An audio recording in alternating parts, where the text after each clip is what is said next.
आकाशवाणी का यह पटना केंद्र है। प्रस्तुत है विधानसभा चुनाव पर आधारित विशेष कार्यक्रम चुनाव परिक्रमा।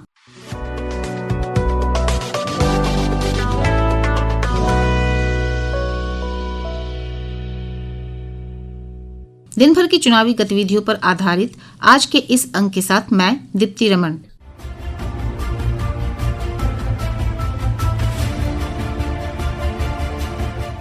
विधानसभा चुनाव को लेकर पूरे राज्य में आज क्या खास सियासी हलचल रही, सुनेंगे हम इस अंक में।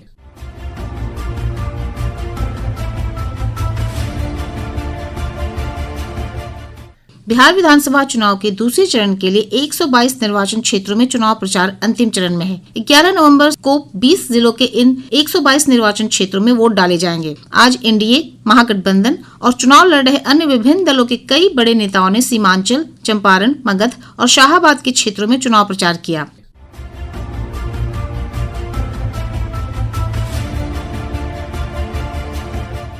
भाजपा के वरिष्ठ नेता और प्रधानमंत्री नरेंद्र मोदी ने आज सीतामढ़ी और चनपटिया में चुनावी सभाओं को संबोधित किया। चनपटिया में प्रधानमंत्री की अंतिम चुनावी सभा थी। श्री मोदी ने कहा कि बिहार ने जंगल राज के उस दौर को देखा है जहां कोई भी व्यक्ति सुरक्षित नहीं था। आरजेडी कांग्रेस के जंगल राज का सबसे डरावना रूप देखा है। जंगल राज वालों ने सत्याग्रह की इस पुण्य भूमि को लठेतों और डकैतों का गढ़ बना दिया था। आए दिन यहाँ हत्याकांड होते, बहनों बेटियों का घर से बाहर निकलना मुश्किल था। जहाँ कानून का राज खत्म होता है, वहाँ सबसे पहले गरीब, वंचित, पीड़ित बेहाल होता है। जहाँ कट्टे और रंगदारी का राज चलता है, वहाँ नौजवानों के सपने दम तोड़ देते। भाजपा के वरिष्ठ नेता और केंद्रीय गृह मंत्री अमित शाह ने सुपौल, पूर्णिया और कटिहार जिले के अलग अलग विधानसभा क्षेत्रों में चुनावी सभाओं को संबोधित किया। उन्होंने कहा कि बिहार के लोगों ने पहले चरण के मतदान में ही एनडीए को प्रचंड बहुमत से जीत दिलाने की नींव रख दी है। श्री शाह लोगों से विकास के लिए एनडीए उम्मीदवारों के पक्ष में मतदान की अपील कर रहे थे। प्रथम चरण का मतदान हो चुका है। प्रथम चरण में ही प्रचंड बहुमत से एनडीए की सरकार बनाने का नींव प्रथम चरण के मतदाताओं ने डाला है और दूसरे चरण में सीमांचल वालों ने इस तरह से मतदान करना है कि ये आरजेडी वाले, जंगल राज वाले दूर दूर तक दूरबीन लेकर भी दिखाई न पड़े, दूरबीन लेकर भी भाजपा के वरिष्ठ नेता और केंद्रीय रक्षा मंत्री राजनाथ सिंह ने कैमूर और रोहतास जिले के अलग अलग विधानसभा क्षेत्रों में चुनावी सभाओं को संबोधित किया। श्री सिंह ने महागठबंधन के हर घर से एक व्यक्ति को सरकारी नौकरी देने के वायदे को झूठा करार दिया। उन्होंने कहा कि यह कहीं से भी संभव नहीं है। हर घर में एक नौजवान को हम सरकारी नौकरी दें, क्या यह संभव है कि हर घर में एक नौजवान को आप सरकारी नौकरी दे दें? बहनों भाइयों, आप लोग भी पढ़े लिखे हैं, जानते हैं इस सच्चाई को। किसी भी सूरत में असंभव नहीं, चाहे कोई भी आ जाए। हाँ, इस बात की पक्की गारंटी है, हम लोगों की पूरी कोशिश होगी जो सरकारी नौकरी जिनको मिल सकती है सरकारी नौकरी मिलेगी, हम उनके हाथों को रोजगार का अवसर मुहैया कराएंगे। हम यह लक्ष्य बनाकर आगे बढ़ रहे हैं। जदयू अध्यक्ष और मुख्यमंत्री नीतीश कुमार ने औरंगाबाद के रफीगंज में और गया जी के इमामगंज समेत कई अन्य विधानसभा क्षेत्रों में एनडीए उम्मीदवारों के समर्थन में चुनावी सभाओं को संबोधित किया।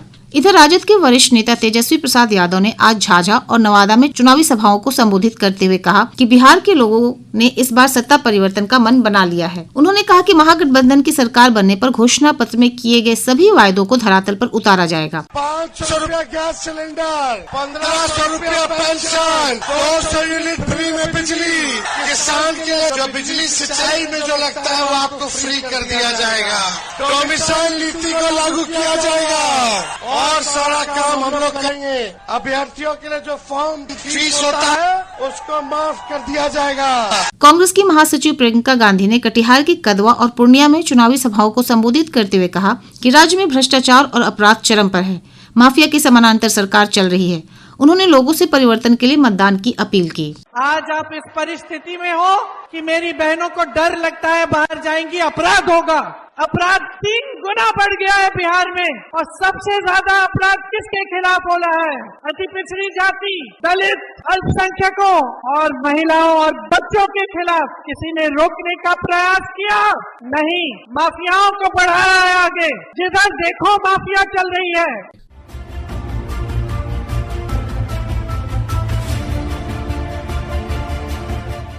निर्वाचन आयोग ने कहा है कि विधानसभा चुनाव के पहले चरण के तहत 65.08% मतदान हुआ है। इस चरण के तहत 6 नवंबर को 18 जिलों की 121 विधानसभा क्षेत्रों में मतदान हुआ था। यह पिछले विधानसभा चुनाव की तुलना में 7.79% से अधिक है। वर्ष 2020 के विधानसभा चुनाव में 57.29% वोटिंग हुई थी, जबकि वर्ष 2024 के लोकसभा चुनाव में मतदान प्रतिशत 56.28 था।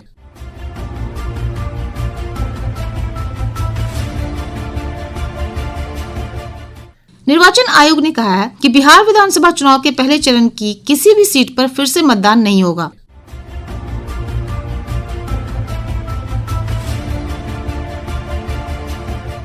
इधर समस्तीपुर जिले में सराय रंजन विधानसभा क्षेत्र अंतर्गत गुड़मा गांव में एक ईवीएम डिस्पैच सेंटर के पास कचरे के ढेर से बहुत सारे वीवीपैट के पर्चे बरामद होने पर लापरवाही के मामले में निर्वाचन क्षेत्र के सहायक निर्वाची अधिकारी को निलंबित कर दिया गया है। समस्तीपुर के जिला निर्वाचन पदाधिकारी सह जिलाधिकारी रोशन कुशवाहा ने बताया कि इस मामले में प्राथमिकी भी दर्ज कराई गई है। देखिए, वीवीपैट की कुछ पर्चियां सराय रंजन विधानसभा क्षेत्र में सूचना मिली थी कि वहां पर पाई गई। कमीशनिंग सेंटर जो डिस्पैच सेंटर है उसके पास ये पाया गया है, जहां पर देखा गया कि बहुत सारी श्रेडेड जो पर्चियां थी उनके बीच में कुछ अनश्रेडेड पर्चियां भी पाई गई है, जिसको कि प्रशासन ने उसको कन्फिस्केट करके सीजर कर लिया है।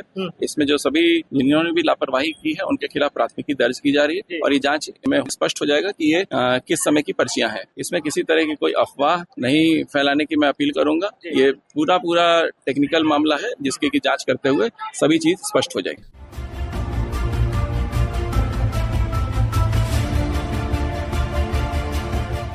इसके साथ ही चुनाव परिक्रमा का यह अंक समाप्त होता है। यह कार्यक्रम प्रत्येक शनिवार को आकाशवाणी के पटना केंद्र से रात्रि 7:52 से प्रसारित किया जाता है। यह कार्यक्रम आकाशवाणी पटना के प्रादेशिक समाचार एकांश द्वारा प्रस्तुत किया गया।